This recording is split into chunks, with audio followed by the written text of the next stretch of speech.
welcome on Unity Education. Myself Ekta. In this video, we will discuss about beginning of Adalat system and grant of Diwani.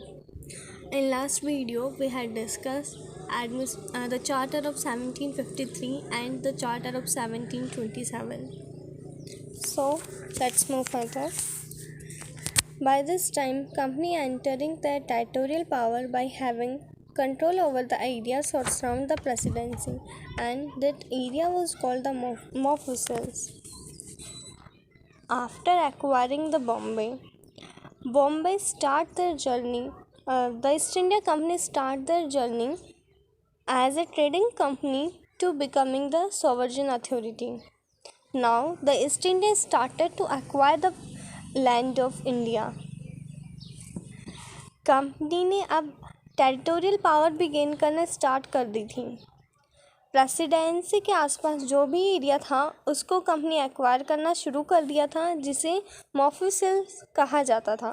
The company was become political powerful. अब company के पास में political power भी आ चुकी थी और वो political powerful भी बन गई थी. The commercial activity of company extended and cover the new territory. Commercial activity company का ट्रेड इतना बढ़ गया था कि प्रेसिडेंसी टाउन के अलावा आसपास की जो जगह थी वो भी कंपनी ने एक्वायर कर ली थी. The first territorial acquisition of company consist of Bengal, Bihar and Odisha. सबसे पहले कंपनी ने बंगाल, बिहार एंड ओडिशा को एक्वायर किया था. फर्स्ट अदालत सिस्टम स्टार्टेड इन 1772. 1772 में अदालत सिस्टम स्टार्ट हुआ था. लेटर अदालत system introduce in mofussils of Bengal, mofussils of Bombay and Madras. Bengal, Bihar and Odisha के बाद में अदालत सिस्टम बॉम्बे और मद्रास के मॉफ्यूसिल्स एरिया में भी स्टार्ट कर दिया गया था. बट फर्स्ट अदालत सिस्टम स्टार्टेड इन 1772.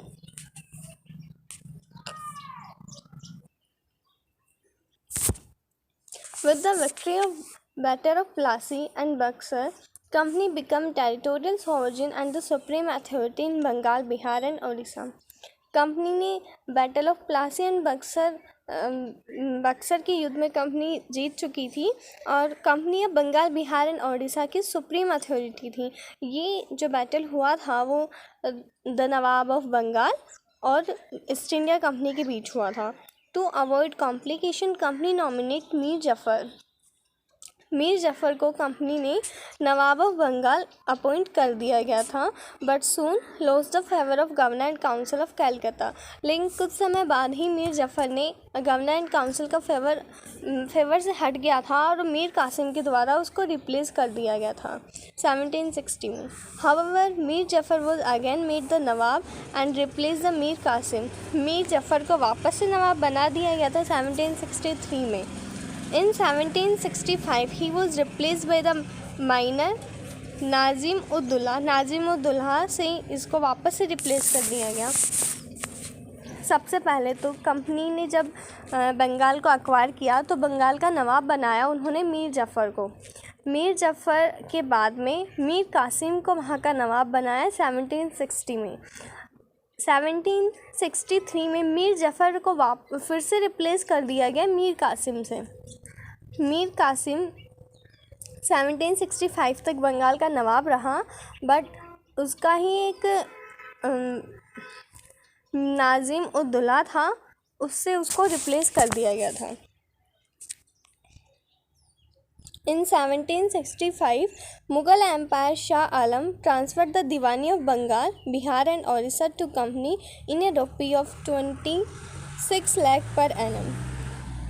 1765 में मुग़ल एम्पायर शाह आलम ने दीवानी राइट्स बंगाल, बिहार एंड ओडिशा के ईस्ट इंडिया कंपनी को दे दिए थे ₹26 लाख पर एनम में. अब जो नवाब थे बंगाल के वो केवल एक पपेट थे जो वर्क करते थे under the rule of East India Company. Let's see what is diwani. It was a term used for monetary administration and meant the collection of revenue and administration of civil justice. दीवानी एक term है जो used होता है monetary administration के लिए and for the collection of revenue and civil justice. Diwan का काम होता था रेवेन्यू कलेक्ट करना एंड सिविल जस्टिस मेंटेन करके रखना। Before the diwani in Bengal, Bihar and Odisha, these territory were under the Mughal administration. Bengal, Bihar and Odisha जब तक ईस्ट इंडिया कंपनी के कंट्रोल में नहीं थे, उससे पहले यहाँ मुगल शासन था। Mughal empire divide the several territorial unit called सूबा एंड प्रोविंसेस। मुगल एम्पायर ने बंगाल, बिहार एंड ओडिशा को एक यूनिट में डिवाइड कर रखा था, जिन्हें हम सूबा एंड प्रोविंसेस कहते थे। Diwani had civil and the revenue administration. Diwani के पास में सिविल एडमिनिस्ट्रेशन रहता था, but nawab administration of civil justice. Diwani civil administration, nawab criminal administration. Diwan maintain करता था सिविल केसेस, नवाब मेंटेन करता था criminal cases. Dual system of government. Dual system of government. The system of dual government was introduced in Bengal by Robert Sliver of British East India Company. He was the governor of Bengal at that time. Dual system of government introduce किया था बंगाल में Robert sliver ने। वो उस time east India Company के मतलब बंगाल के governor थे। It lasted from 1765 to 1772. Dual system of government 1765 से 72 तक इफ़ेक्टिव रहा। इसको अबॉलिश किया वॉरेन हेस्टिंग ने in 1772. Under this system, the administration of Bengal was divided into निज़ामत and दीवानी। इस सिस्टम के अंदर बंगाल का जो एडमिनिस्ट्रेशन था उसको डिवाइड कर दिया गया था निज़ामत एंड दीवानी में। तो diwani was carried out by the company and nizamat by the Nizam. Diwani functions तो कैरी करती थी कंपनी एंड निज़ामत कैरी करता था। Nizamat function means the criminal jurisdiction था, उसको वो फंक्शन करता था निज़ाम के through. The system was abolished by Warren Hasting in 1772। 1772 में वॉरेन हेस्टिंग ने ये ड्यूल सिस्टम ऑफ गवर्नमेंट को अबॉलिश कर दिया था। Bengal was brought under the direct control of British and nawab remained as the mere pensioner of East India company. अब जो बंगाल था ना, वो एक पेंशनर के रूप में ही रह गया था ईस्ट इंडिया कंपनी का, बिकॉज सारी पावर तो ईस्ट इंडिया कंपनी के हैंड में थी। बंगाल नवाब वैसा ही करते थे जैसा ईस्ट इंडिया कंपनी करती थी उनको। Mohammad Riza Khan appointed as the company diwan at Murshidabad. Mohammad Riza Khan को अपॉइंट किया गया था कंपनी के दीवान के रूप में मुर्शिदाबाद में, एंड राजा सीताब्रॉय को अपॉइंट किया गया था पटना के अंदर as a diwan. English officers were appointed to supervise the working of diwan. Diwan तो नेटिव्स थे, बट उनको सुपरवाइज करते थे English officers. System failed. Dual system of government failed because the public welfare was totally ignore. Public welfare पे कोई ध्यान नहीं दे रहा था, टोटली इग्नोर था public welfare. Everyone tried to explore the situation for his best advantage. Everyone means mostly the English man वो situation को एक्सप्लोइट करते थे ताकि वो अपना एडवांटेज वहाँ से निकाल सकें। They do not care about the natives. English servant had power but no obligation. English servant के पास में इतनी ज़्यादा पावर हो गई थी, लेकिन कोई अकाउंटेबिलिटी नहीं थी उनकी पावर की। This result confusion. उसकी वजह से कन्फ्यूजन होने लगा कंपनी में, और जिसका मीन्स द फेलियर, और उन्होंने इस सब का जिम्मेदार ठहराया नेटिव ऑफिसर्स को। मीन्स इंग्लिश सर्वेंट के पास में पावर थी बट कोई ऑब्लिगेशन नहीं थी, जिससे कन्फ्यूज़न हो रहा था, और इन सब का जिम्मेदार ईस्ट इंडिया कंपनी ने ठहराया नेटिव ऑफिसर्स को। Indian officer has no power to enforce their decision. Indian officers के पास में पावर नहीं थी कि वो एनफोर्स कर सके अपने डिसीजंस को। They can not take the action against the English servant. वो इंग्लिश सर्वेंट के अगेंस्ट कोई एक्शन नहीं ले सकते थे। Corruption was increase. Corruption increase हो गया था ईस्ट इंडिया कंपनी में बंगाल के अंदर। In 1767 governor sliver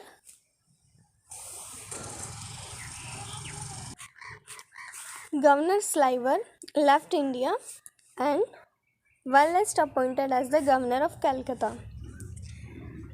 governor sliver ने 1767 में इंडिया को छोड़ दिया। वो ब्रिटिश वापस चला गया अपने Britain and governor of Calcutta appoint किया गया वेलेट को। Natural calamities like famine during 1771 Bengal में एक नेचुरल क्लाइमेटीज आई थी जिसमें कई इंडियंस मारे गए थे। Company blame to Indian officers and decide to perform the Diwani system through English men officers.